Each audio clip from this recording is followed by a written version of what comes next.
already probably Ross's biggest tournament to date in his Magic career. For Brian Braun-Duin, he's one of the last 6 players remaining, and you have to say that's just got to be expected for him at this point. He makes a deep run in what seems to be every tournament he signs up for. He's done a great job on invitationals, in the Open Series, a 2-time Grand Prix winner, a player who over the last 2 or 3 years has built quite the resume for himself. All right, well, with that, we are underway. Ross begins the game with a turn 1 Nettle Sentinel. Brian responding with a Ponder, setting up shop a bit here.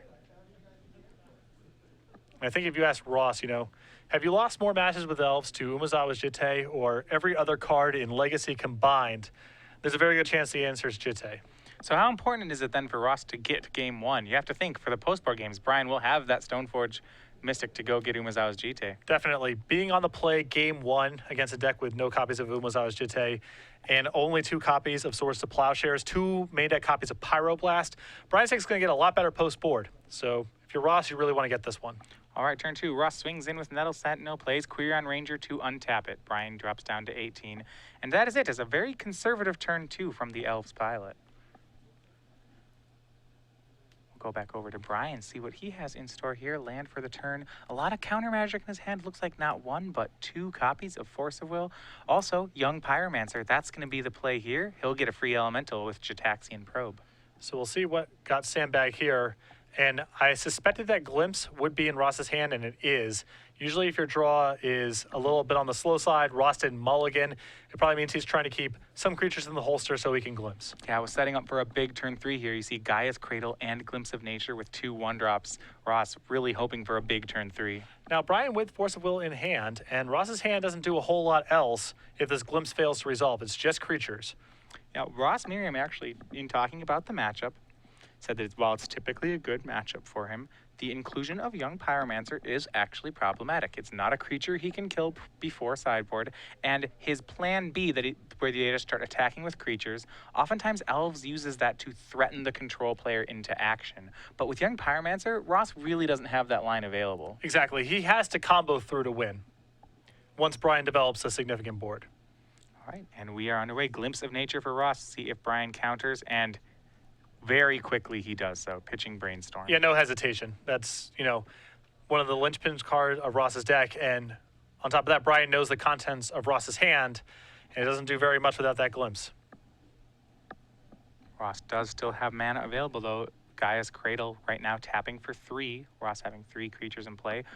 5 total mana available to him right now. I'll go ahead and make Wirewood Symbiote, floating 2 green mana. And you're right, his hand was just a lot of 1/1s for the most part. Those cards like Natural Order, Elvish Visionary, the kind of things that let him really break parity don't seem to exist here. There are some still very good draws, particularly Elvish Visionary or Green Sun Zenith to go find one. Then with the Symbiote, he can start drawing a lot of cards, assuming that Brian has no removal available. Well, with his Glimpse countered, Ross plays out most of his hand. This is a second Quirion Ranger in addition to the Symbiote. This does mean if he draws a Zenith or a Craterhoof Behemoth, he probably can just cast it off his Gaia's Cradle. That's another big draw at this point. And for Brian, it's just going to be more elementals. Second Young Pyromancer is the play. He passes back the turn, still with another Force of Will in hand. And we talked about the importance of game 1 here. This is becoming a lot harder than I think Ross ever intended this game to be. You know, he kept a hand that was really leaning on that Glimpse, which is fine, but Brian here with some amount of interaction, even though it's not Umezawa's Jitte, it's still plenty good. Ross, as we said, they're making all the creatures, went for a Craterhoof Behemoth. That's hard cast thanks to Gaia's Cradle. Brian, that'll get the second Force of Will out of his hand, pitching another Brainstorm. This time, makes 2 elemental tokens now that he has the second Pyromancer. But Brian's still not really in a position to pressure Ross because the 2/2 is holding off all the 1/1s. Brian's still with plenty of very good draws from this spot. But he doesn't want to wait around too long because Ross still with many very good draws left in his deck. Yeah, I suppose Green Sun Zenith, more copies of Craterhoof Behemoth, Natural Order. These are all great draws for Ross, so he has a lot of live top decks. Even Elvish Visionary really can get the ball rolling here. See what Brian does. He has a swarm of elementals, but he paid a pretty big price for them. Both Brainstorms had to be pitched to Force of Wills in order to keep Glimpse of Nature and Craterhoof Behemoth off the board. And it looks like Brian may start going on the attack here. He has 4 tokens. You're right, he loses 1 to the Nettle Sentinel, but he may be okay with that. Well, he can't attack with just the tokens. I don't think it makes much sense to cash in a token and deal 3 points of damage at the spot. So if he's going to make an attack, I imagine it's an attack with everything, and that's what you see here. Yeah, so 2 young Pyromancers, both 2/1 swinging in along with 4 elemental tokens. It's a lot of trading he's offering here. Our Ross could trade any of the elves with a Pyromancer. If not, though, Ross will take 8. That's a lot of damage right now. I think you're going to see some trading. Young Pyromancer is problematic enough for Ross in the long term that I feel like he has to make some number of blocks there. Well, it looks like he will take the free block, putting Nettle Sentinel in front of one of the tokens. The question is how many trades he wants to make. It looks to be a lot. Quirion Rangers, they look like they're up for the trade. Maybe not Wirewood Symbiote. He's pretty valuable. The most straightforward block here is just putting your 2/2 in front of one of the 1/1s and getting whatever you think are the 2 most extraneous 1/1s in front of the young Pyromancers. Ross goes one step farther. He actually offers the Dryad Arbor for another elemental token, but otherwise makes exactly that block. Well, he can use the Quirion Ranger to bounce, so it just absorbs 1 point of damage if Ross so chooses. Right, so I'm not actually offering a trade here, but just preventing damage. Not necessarily. If you could trade if you wanted to, I'd be surprised if he did. It feels like a little early in the game to be offering a Dryad Arbor for one of the tokens. Yeah, and Ross blocks. There are tricks, though, in Brian's hand. Swords to Plowshares comes out. This hits Wirewood Symbiote. Brian will get 2 more elemental tokens. And now if Ross wants to use Symbiote to bounce something, he's going to have to do it now. Looks like he'll bounce one of his Rangers, actually. So 1 young Pyromancer will get to live here as the Wirewood Symbiote gets exiled. I mean, Ross still needs to leave himself with enough resources in a general sense where his big draws are still big draws. Quirion Ranger bounces the Dryad Arbor. So the net result is that Ross takes 2 points of damage, gains 1 from Swords to Plowshares, but he trades a Quirion Ranger with the young Pyromancer. He eats an elemental token and returns 2 cards to his hand. So the big question is, can Ross find one of his big draws? Well, Dryad Arbor will come back down. That gets another mana for Gaia's Cradle. How much more does Ross want to deploy? Taps Cradle for 2. It's going to be Quirion Ranger and Heritage Druid. A lot of mana available for Ross right now. Could have 7 mana next turn. Even more, 8. So if he draws Craterhoof, he can cast it. He would have to tap all his elves to do it, so he wouldn't have that many attackers, but... Still 1 card left in Ross's hand, which could easily be a mana source. Elves just capable of creating so much mana off so little. Go back over to Brian with 1 young Pyromancer and still 5 elemental tokens. So he continues to develop his mana base. Now 4 lands in play for him. Still at a relatively healthy 12 life points. He's done a great job of keeping Ross's attacking game plan ineffective. As you mentioned, with young Pyromancer in play unchecked, it's going to be really hard for Ross to win the game that way. All right, last card in Brian's hand is a good one, though. For 1 mana, it's going to be Treasure Cruise. That'll get him an elemental and 3 new cards. That is the card that most of all Ross was hoping not to see. Yeah, Brian refuel. This will be important here. Spell Pierce. Looks like another Treasure Cruise and Lightning Bolt for the draws. I mean, that's not the most powerful Treasure Cruise, but it's still plenty fine here. A removal spell, and then most of the way there to casting Treasure Cruise again next turn. He'll have 4 lands and play 3 cards in the graveyard, so mana, Gataxian Probe, or if Ross cooperates and casts something that Brian can Spell Pierce, he gets to draw 3 again next turn. Looks like he's going to main phase this Lightning Bolt, just continue to make elementals, and really wants to keep Ross's board as small as possible. Deciding between Heritage Druid and Nettle Sentinel, he goes for Nettle Sentinel, and that means all of Ross's blockers are 1/1s, which really clears the way for Brian to continue attacking. Yeah, the tokens are really freed up at this point, which is, you know, Nettle Sentinel, text box-wise, the most innocuous of all the creatures Ross has in play, but getting out the only 2 toughest creature is better than anything else Brian can do right now. And that swing is for 7 damage. Ross takes it all, offering no trades. He goes down to 11. And Brian doesn't have him. It's a 2-turn clock with these elementals right now. And Ross just down to 1 card in hand. Not a lot going on. He'll just pass back. It is not one of his haymakers. Looking for a Green Sun Zenith, Natural Order, Crater Hoof, something of that magnitude. Even Zenith could be problematic. As we mentioned before, Brian, one of his draws was Spell Pierce. And a fetch land, oddly enough, at this juncture, one of the better draws for Brian in the deck, as it allows him to Treasure Cruise and have a mana left over this turn. Yep, so plays the 5th land, immediately fetches it, and I believe you're absolutely right. We'll be seeing another Treasure Cruise that'll cost 4 mana and 4 cards. And get him another Elemental. He's going to do just that, leaving a red up right now. And the worst case scenario, leaving up a Spell Pierce here is still pretty nice for Brian. Yeah, hoping for a Lightning Bolt to go with the Spell Pierce. We'll see what his 3 draws are. Second here does hit a Flooded Strand and hits the Lightning Bolt he was searching for. So options for Brian and a lot of pressure. This is a great board for him, and everything will become crashing in. That is 7 Elemental tokens and a Young Pyromancer. If the Lightning Bolt doesn't kill Ross this turn, it's going to kill him next turn.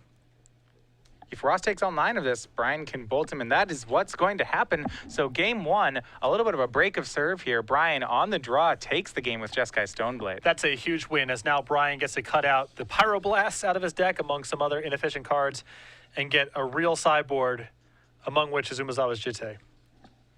And looking at their sideboards here, well, let's go to Brian's first. You talked about the things that he has in his deck that aren't very good, starting with Pyroblast. So he has a Containment Priest, 4 copies of Meddling Mage, an Electricity, 2 Flusterstorms, a Pyroblast, 2 Surgical Extractions, a Wear Tear, a Umezawa's Jitte, a Council's Judgment, and a Supreme Verdict. The Supreme Verdict's excellent. The Jitte, as we've mentioned several times, that's going to be coming in as well.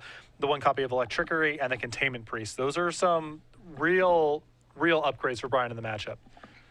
Now, we'll get to Process Board in just a second here, though. One thing we've started this year, which has gotten to be really successful, that's SCG Game Night. If you haven't heard of this, this is run at your local store. It is any tournament, any day of the week, your store can have it be Star City Games Game Night, and you can collect great tokens and pins. They change every month. We now know the January one. This is going to be the Mammoth pin and token. It is a creature type. It's Elephant 3/3 token you see over here on your screen. We send out new kits every month. This is the January kit. You can head over to starcitygames.com/game night for more information. If you're interested in getting signed up for the February kit, just contact Star City Games, your organized play rep, and they will get you set up. Yeah, start learning more, starcitygames.com/game night. All right, sideboard. So there's going to be an Umezawa's Jitte in Brian's deck. Now, an interesting story. Brian was thinking about pulling all the Stoneforge Mystics out of this deck when he was going for the tournament, saying didn't think it would be a great metagame for Stoneforge Mystic. And I think in that sense, he's pretty right. It's not been very good. So you have the control matchups where, for the most part, Stoneforge is not one of your best cards. There's the combo matchups where Stoneforge Mystic is really bad, except when they're creature-oriented combo decks like Elves. And then you have the blue-red Delver decks, or the various shades of Delver, which now with Treasure Cruise, I think Stoneforge Mystic has gotten a lot worse. It's much harder to protect your Stoneforge Mystic, and it's much harder to resolve a turn 5 Batterskull because these Delver decks keep churning through their deck. So I think Stoneforge Mystic has become a lot less powerful now with Treasure Cruise in the format, and a lot of people going to combo decks as a result. Now, I wasn't able to completely pull the trigger. There are Stoneforge Mystics in his deck, but good news for Ross is it's not a 4 of in his deck. It is just 2. So though Brian gets to board in a Umezawa's Jitte, it's still only 3 ways to find it. And Brian typically plays with Stoneforge Mystic in all sorts of decks, not just this Jeskai Stoneblade deck, but before that he was making hay with Miracles playing Stoneforge Mystic.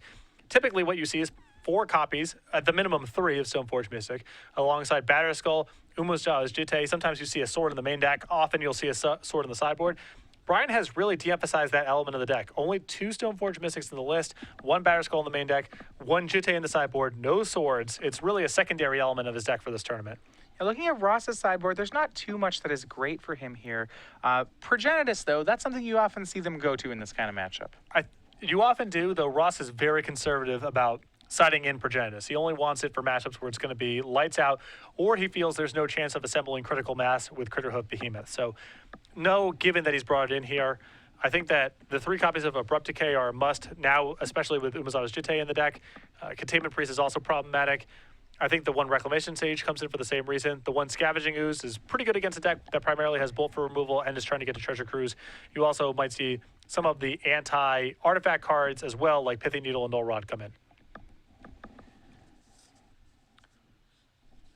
Yeah. And I guess Brian does, with cards like Supreme Verdict, Brian does have ways to answer something like Progenitus. It's only one copy, but, I've talked to Ross a lot about his philosophy on Progenitus, and he definitely feels the burden of proof is on you want it for this matchup. If there's uncertainty, he usually leaves it in the sideboard. Yeah, cards like Containment Priest making it even more difficult. Correct. And the cost of drawing it. Craterhoof Behemoth is not great to draw in a lot of circumstances in your opening hand, but it is feasible to cast. Progenitus, outside of some extremely unlikely Deathrite Shaman, Birchlore, Ranger type scenarios, is not something that you're going to be able to cast. Well, game 2, Ross will get to be back on the play. Remember, he was the higher seed, so he got to be on the play game 1, but very quickly he'll take a mulligan. So it looks like Brian has brought in his Meddling Mages in this matchup, which I think there's 2 reasons for that. One, Ross is essentially a combo deck, and Meddling Mage is good at answering some specific cards, especially Abrupt Decay. And on top of that, now that Brian wants some more creatures for his equipment, now that he has Umezawa's Jitte, I think he's happier to just play with 2/2s for 2 because he just needs to make sure he has sufficient creatures that in the event that he draws the Jitte or his Stoneforge Mystic gets killed, he has something to put a Jitte on.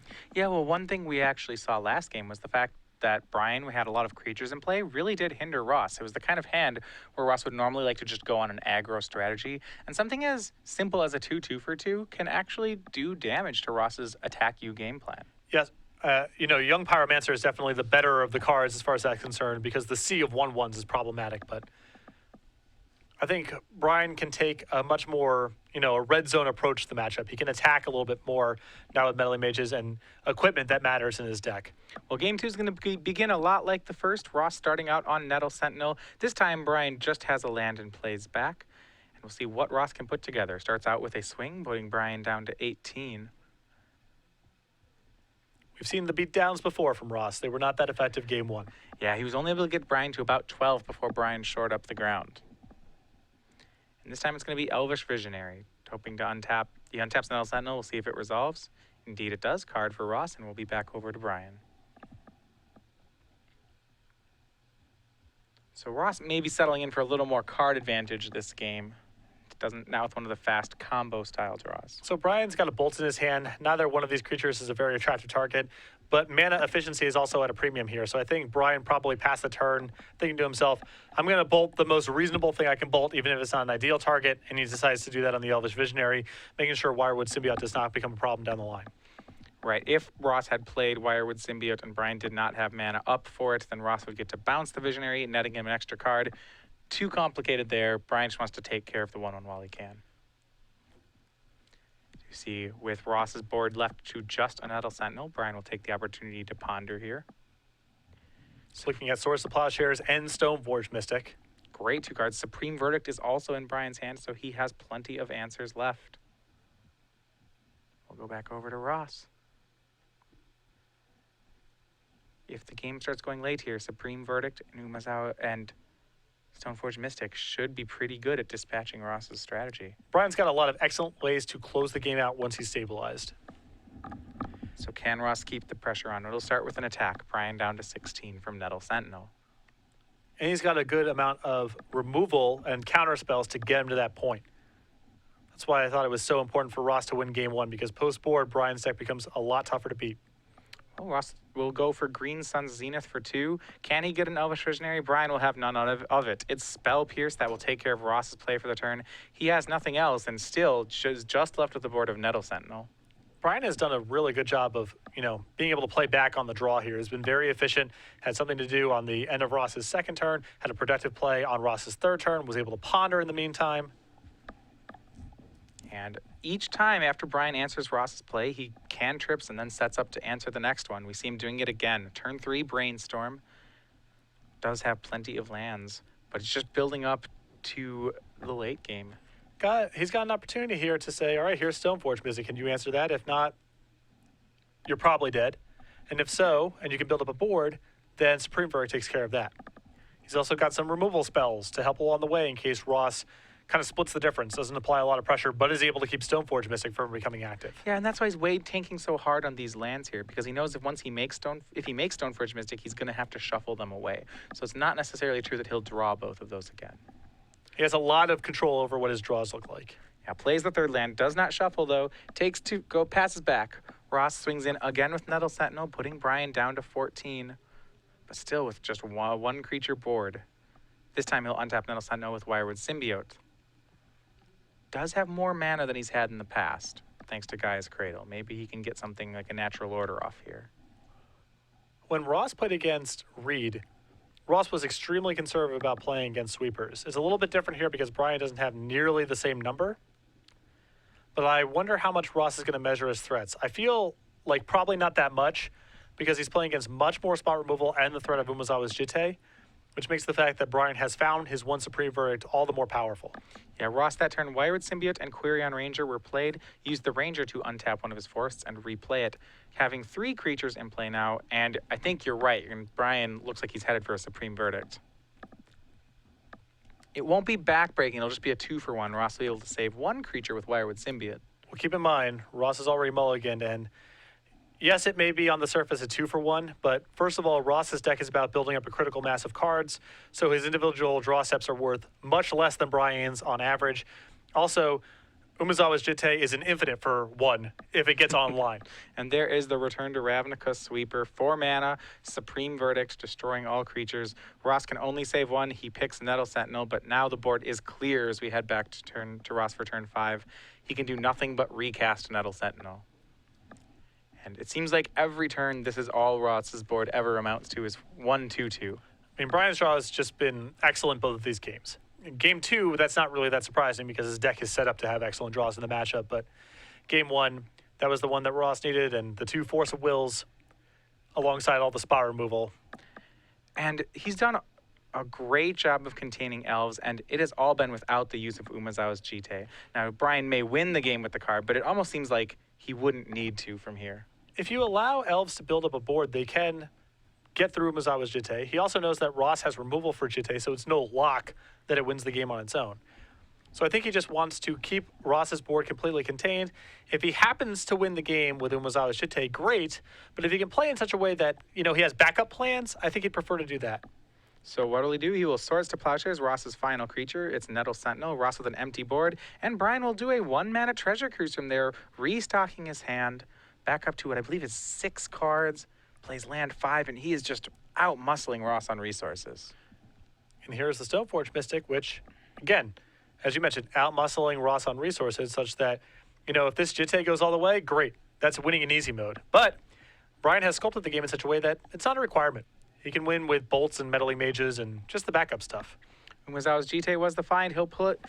He will pass back to Ross, who untaps with 3 lands and an empty board. 1 land not even making mana because Brian has kept all of Ross's creatures off. Once Jitte counters land, this game becomes very difficult for Ross. Down on cards, down on creatures. This is a tough spot for him. I mean, just look at the raw resource count. Compare mana in play, cards in hand.